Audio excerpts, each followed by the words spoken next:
Fa abakyala wano mu music industry ndowooza nze ne bannange of course because sijagamba nti nayimba nze katugezezaako okulaga eggwanga lino nti omuntu asobola okubeera omukyalo w'amaanyi mu music industry. Bagezako nnyo okulaba nti ebo ensonga bweba ya mukyala omuyimbi nga yayogera mbwebeera nnafu. Naye ndowooza ekyo ffe tukibiitinze. When we stand to speak, we speak. Yeah, ate tutadde omusingi ku industry eno. Sifa abakyala boyinza okunyoma. Toyinza kwogera ku Sophie Nantongo n'ogamba nti ani oba n'obaako engeri gy'omujevuna. No.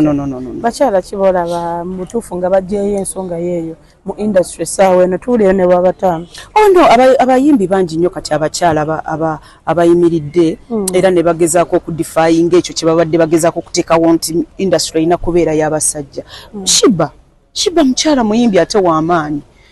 Toyina nawe oyinza kumunyoomera. And so many others. Si Shiba yekka n'abalala Winnie Nwagi naye mukyala w'amaanyi. So many. Okay. Gloria Boogie wamala n'omutegera? Who? Gloria Boogie. Are you making up that name over? Every time umbuza but nze nga simumanyi. No, Auntie Luliwa. Nga simumanyi. Ani? Auntie Luliwa itomutegera. Like seriously? Okay. Nga simumanyi. Yeah. Olimba. Tabaki bano bagamba. Yayimba Nyash. Yayimba ki? Nyash. Tomanyi Gloria Boogie naye nedda nze kikumbuuziza nti luli wali tomumanyi then ongamba ojja kola research kati kyova concert ebadde empuuba for sure sifunye budde kunoonyazaako muntu nti oba naye nga bwe biba ng'oli serious nga ddala muyimbi awo nja kumumanya ate omuyimbi tebakunoonya bunoonya omuntu akutegeererawo. Kongola abantu then abalala babuuze. So kuleka okubeebaza mwebale nnyo mwebalire ddala for being there for Sophie Nantongo n'abayimbi abalala. Nze njagala nnyo n'okwebalizaako abayimbi abalala because bafaani baffe mutufudde kye tuli. So mbasaba nga 2 next week ku Lwokutaano mujje tunyumirwe ekintu, mujje ku Serena tunyumirwe tube vibe.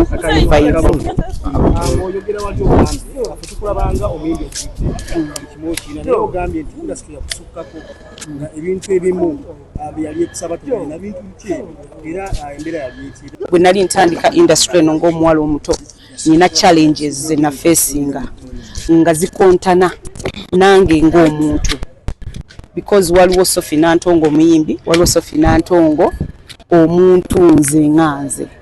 So waliwo ebintu bingi industry bye yali ensaba okitegeera nze nga ndaba tebikola ki. So sagala byogerako because for me nze tebinkolera naye bikolera abalala. So I chose to be ono gwe mulaba.